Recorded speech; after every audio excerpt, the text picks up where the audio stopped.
Thursday's greetings from us at My Media Prime Television. You are on to your favorite bilingual program, The Brief, which is dedicated to the analysis of major headlines in the papers.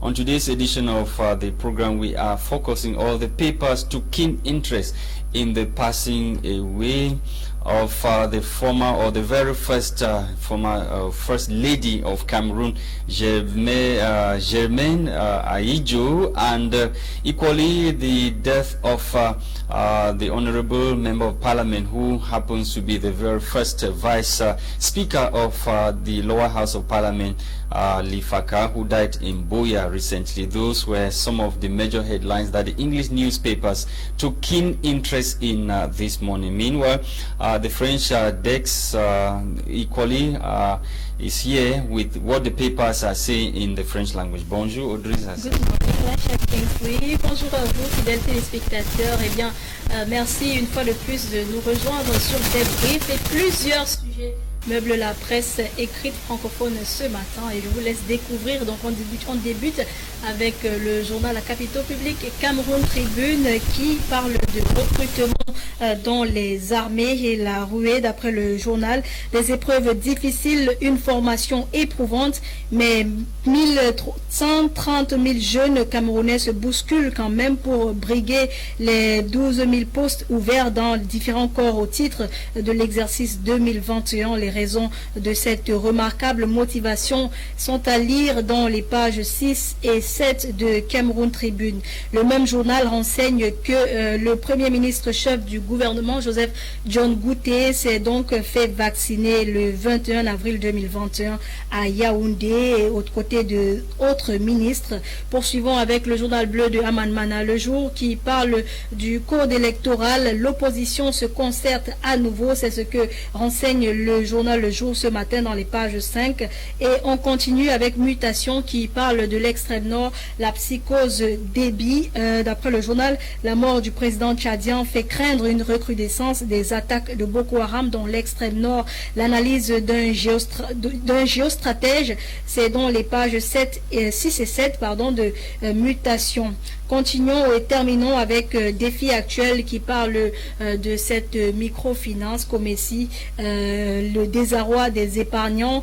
D'après le journal, suite au décès subit du liquidateur, les opérations de déclaration de créances engagées récemment à la direction générale à Douala sont interrompues. C'est dans la page 3 que vous aurez l'intégralité de cette information. Madame, Monsieur, c'est tout pour les tabloïds en langue française. Place aux tabloïds en langue anglaise avec toi, Lasha Kingsley. Thank you, Audrey Zaxa. Let's kickstart with Cameroon Insider newspaper, which of course is interested in the death of Idriss Déby, Chadian president, who died recently following wounds he sustained from injuries after receiving bullets at the war front. According to the paper, Paul Biya cables new leader condolence with Chadian people following the brutal death of Chad's president Idriss Déby Itno last Tuesday morning.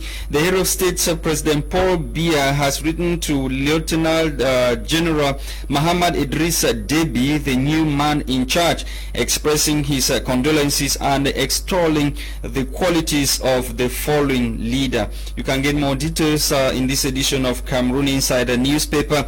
And talking about nations moving adieu for Cardinal Toumi, Prime Minister Chief Dr. Joseph Diongute, who is equally head of government, represented the head of state Paul Biya at the emotion-packed ceremony at the premises of Douala's St. Peter and Paul Cathedral on Tuesday for the final Requiem Mass that was held in Douala. Thereafter, he was interred inside the cathedral after one of the nation's highest civilian distinctions, the Commander of the National Order of Valor, was bestowed on him posthumously by PM Chief Dr. Joseph Diongute. Let's talk about Black Tuesday in Cameroon. National Assembly VP, former First Lady, died. According to the paper, the second Deputy Speaker of the National Assembly, Assembly of Cameroon, Honorable Emilia Mujoa Lifaka of the Fako West constituency, and the First Lady of Cameroon, Germaine Ahidjo, died in Buea and Dakar, Senegal, respectively. President Biya has already carried or sent his condolence message to the family of the late very first lady of Cameroon. President Paul Biya described the family, or expressing his grief, described the woman he as gifted with a great personality. That Germaine Ahidjo was a woman gifted with great personality. Those were the words of President Paul Biya addressing the condolence message to the family of Germaine Ahidjo, who died in Dakar, Senegal recently. Let's leave Cameroon Insider newspaper. The Horizon this morning took keen interest in the ongoing immunization against COVID-19 in the country. This time around, the paper says Dion Ngute government leads by example. Dion Ngute's government leads by example. As you can see on your screen, PM Dion Ngute, Felix Mbayun, Paul Tasson, and Dr. Ashiri Kilo were all vaccinated yesterday publicly, and the government of Dion Ngute, like I did mention, according to the paper, led by example yesterday, as all the personalities cited took their own doses of the vaccine yesterday at the Star Building. And Germaine Ahidjo dies without repatriating husband's corpse, and it has always been her most cherished wish that the husband's corpse be repatriated to Cameroon for proper burial. She was finally laid to rest yesterday beside the husband in Senegal. Let's talk about the attempted disruption of Mancon Palace meeting recently. We are told that self-proclaimed Amber General Cobra and 4 others were arrested by elements of the Defense and Security Forces in Bamenda, chief town of the northwest region of Cameroon, after the attempt at disrupting a public meeting at the Mancon Palace recently. Honorable Lifaka dies after last patriotic act. The paper talks about the very first or second vice speaker of the National Assembly of Cameroon, who reportedly died at the Buea Regional Hospital 3 days after celebrating her birthday, or her 62nd birthday. The Post Weekend this morning took keen interest in government that has decided to stop payment of VIP prisoners' medical bills. The VIP prisoners who are often evacuated abroad for proper medical attention. The government of Cameroon has decided to stop the funding of footing of bills of the VIP prisoners, most of whom have been evacuated abroad for proper medical attention. We are talking the likes of Ephraim Enoni, Yves Michel Fosso, and a host of others. So the government of Cameroon has decided this time around to stop the payment of VIP prisoners' medical bills, some of whom are still at the Kondini maximum security prison in Yaoundé. The National Assembly Deputy Speaker Lifaka dies at the age of 62, writes the Post Weekend newspaper. And talking about the death of Chadian president, the paper says uncertainty looms after Déby's son unconstitutionally succeeds her father, or succeeds him, the helm of state for an interim period before election to be organized. Let's leave the Post Weekender. We end with the Guardian Post. The Guardian Post equally dedicate its front page to the dramatic exit of emblematic Anglophone lawmaker. According to the paper, the National Assembly Vice Speaker's death barely 3 days after throwing a sumptuous party to celebrate her 62nd birthday is shrouded in controversy. Touring Vice Speaker, according to the paper of the National Assembly, Honorable Emilia Lifaka Mujoa, 62, has left the conscience of the nation trembling. This follows her unexpected but dramatic demise at nightfall Tuesday, April 2021 in Buea. The emblematic Anglophone lawmaker is reported to have died at the Buea Regional Hospital in the southwest region after the malaise. Her death continues to trigger debate within the public space.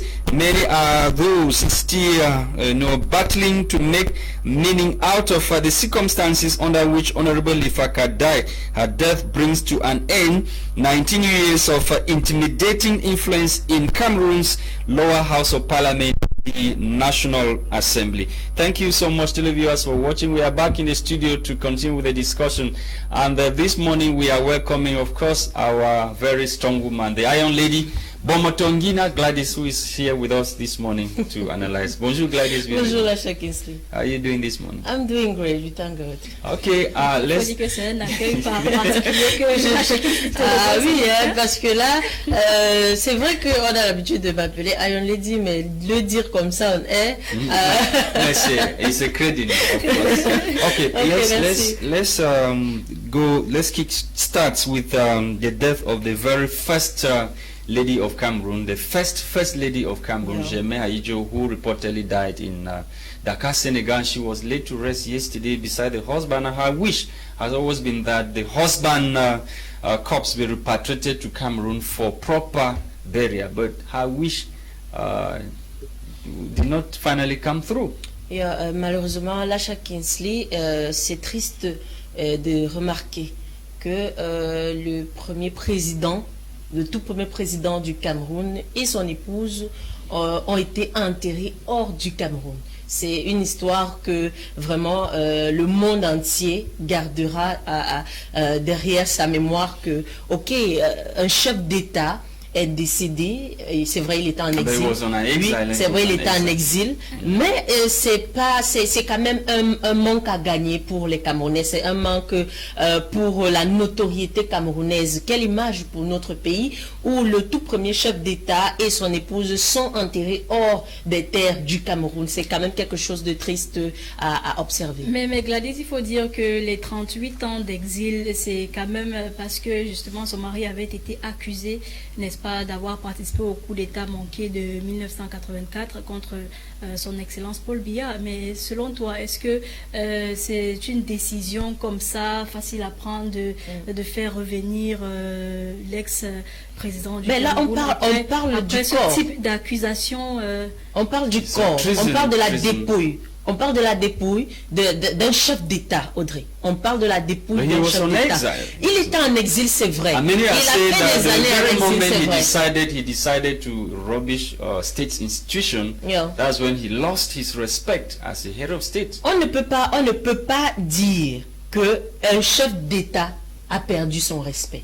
Il faut toujours garder ça dans notre mémoire. C'est le tout premier chef d'État du Cameroun.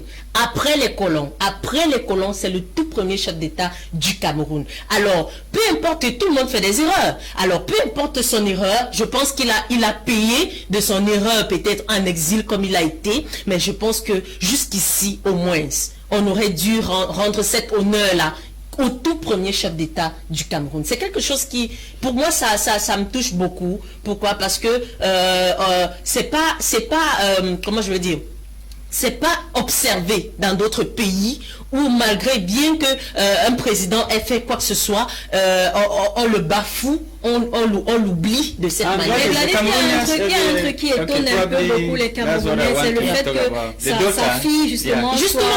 Alors comment est-ce que sa fille peut être membre du RDPC et que sa dépouille continue à être une menace pour l'ordre du pays?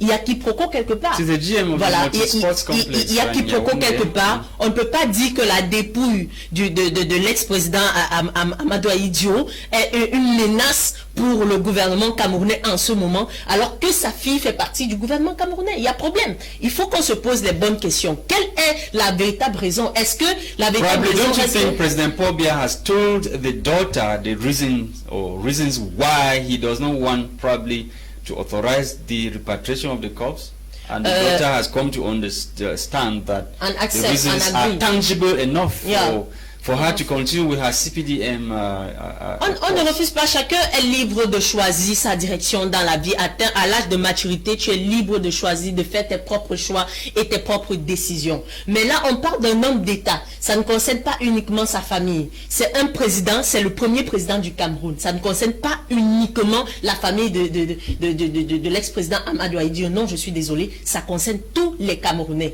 Tous les Camerounais aimeraient aussi avoir un lieu où ils vont voir je sais pas moi trop quoi, un monument peut-être du premier président du Cameroun.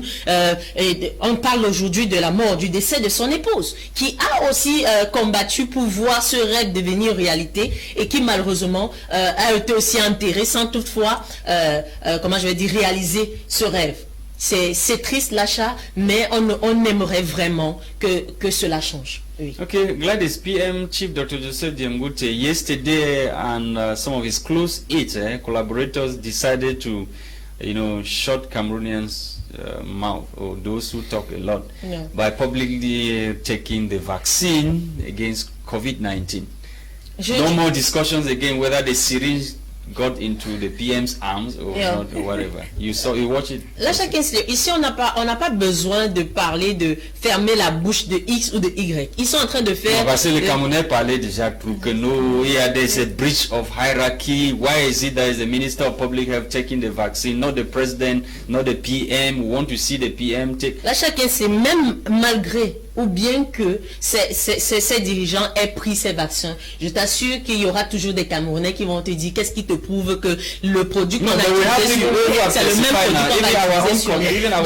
Il faut faire attention. Healthy, she has taken the vaccine. On ne refuse pas l'achat Kinsley. C'est un choix personnel. Ça n'a rien à voir avec je veux prouver quoi que ce soit à qui que ce soit. Non, c'est un choix personnel des autorités camerounaises qui ont voulu se faire vacciner, elles aussi, pour leur propre protection. Donc, quitte à celui qui veut se faire vacciner, qu'il aille se faire vacciner. Mais s'il faut se tenir sur le fait qu'il se soit vacciné pour dire que, ok, on a fermé la bouche de Why were you people talking that the PM has not vaccinated or the president? Gladys, est-ce que le fait que le Premier ministre se vaccine, est-ce que ça t'encourage, toi, à te vacciner? Au-delà de ça, je suis quelqu'un qui ne suit pas le mouvement. Je suis ce que je trouve moral et juste pour moi. Vu que c'est pas quelque chose qui est obligatoire, je vais prendre mon temps. Je vais observer et voir et prendre ma propre décision. Je ne suis pas le vent, non. Parce qu'il est très mauvais de suivre le courant des gens.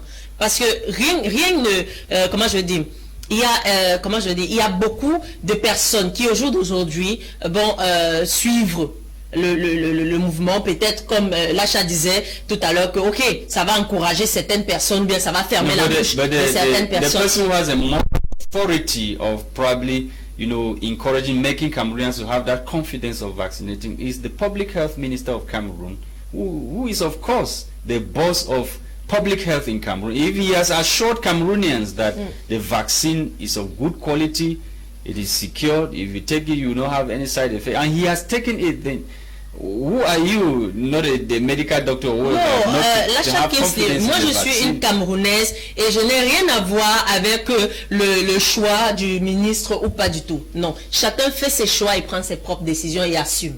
Moi, je prends mes décisions et je les assume. Le ministre a pris ses décisions, il les a assumées. Donc, quand mon moment viendra, je vais prendre aussi mes propres décisions. À chacun c'est yeah, I'm talking about, because you say following the crowd. Non, c'est justement ce que je dis. We're talking about the person that has the moral authority, that has the competency to ascertain whether something is good or bad when it comes to public health in Cameroon. Justement, je répondais à la question de Audrey Zatsa qui disait, est-ce que le fait que les ministres ont pris ce vaccin va encourager les populations camerounaises à prendre le vaccin? C'était là c'était la réponse. Okay, so answer the question. Oui. I'm still throwing the question back at you.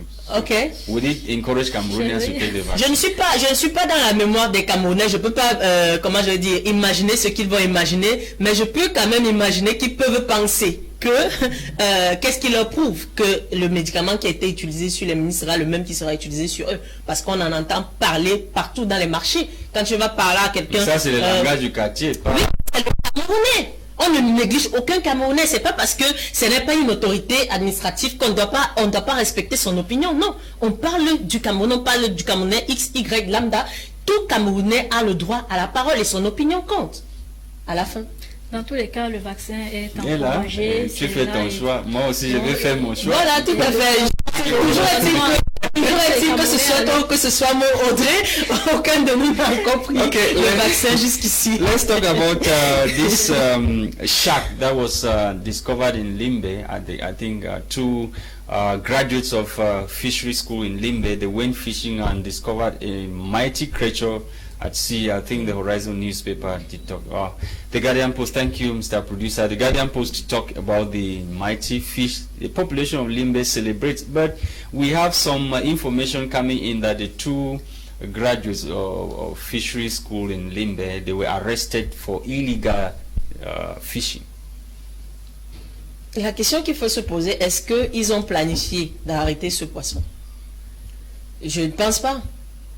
Parce qu'on a vu, comment je dis, les images ou les vidéos qui ont circulé dans les réseaux sociaux où les gens ont juste mis leur piège et puis malheureusement, c'est ce poisson qui s'est retrouvé dans leur filet. Donc je pense pas que... from what the Guardian Post is saying, that they went fishing and then they found the fish in their net. Because there was a net. Okay, they were supposed to cut the net and liberate the fish. Probably the authorities are saying they were supposed maybe to notify the competent authorities that there is something, a mighty creature that they have found in water. Est-ce que ça mérite un emprisonnement? The question many are also asking is that, was the fish dead already, or they found the fish still living? And also, Lasha Kinsley, we should know that la pêche a ses règles et ses régulations. Yes. La pêche et l'élevage. How is it a crime for me to go fishing and find something on my net, the net I put in water?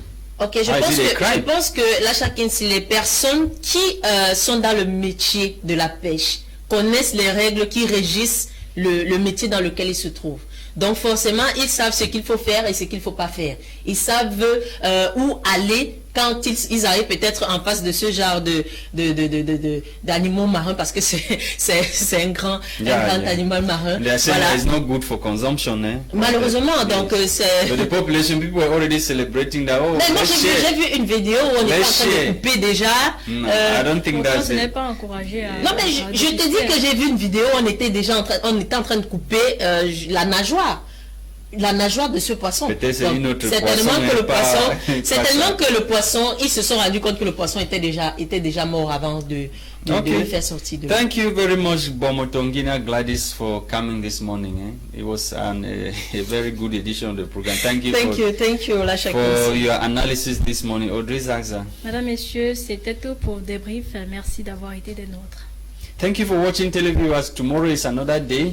Do join us for the last edition. And of course, today's program was produced by Christian Tebong. And for presentation, we've been Audrey Zaksa and myself, Lasha Kinsley. Bye-bye.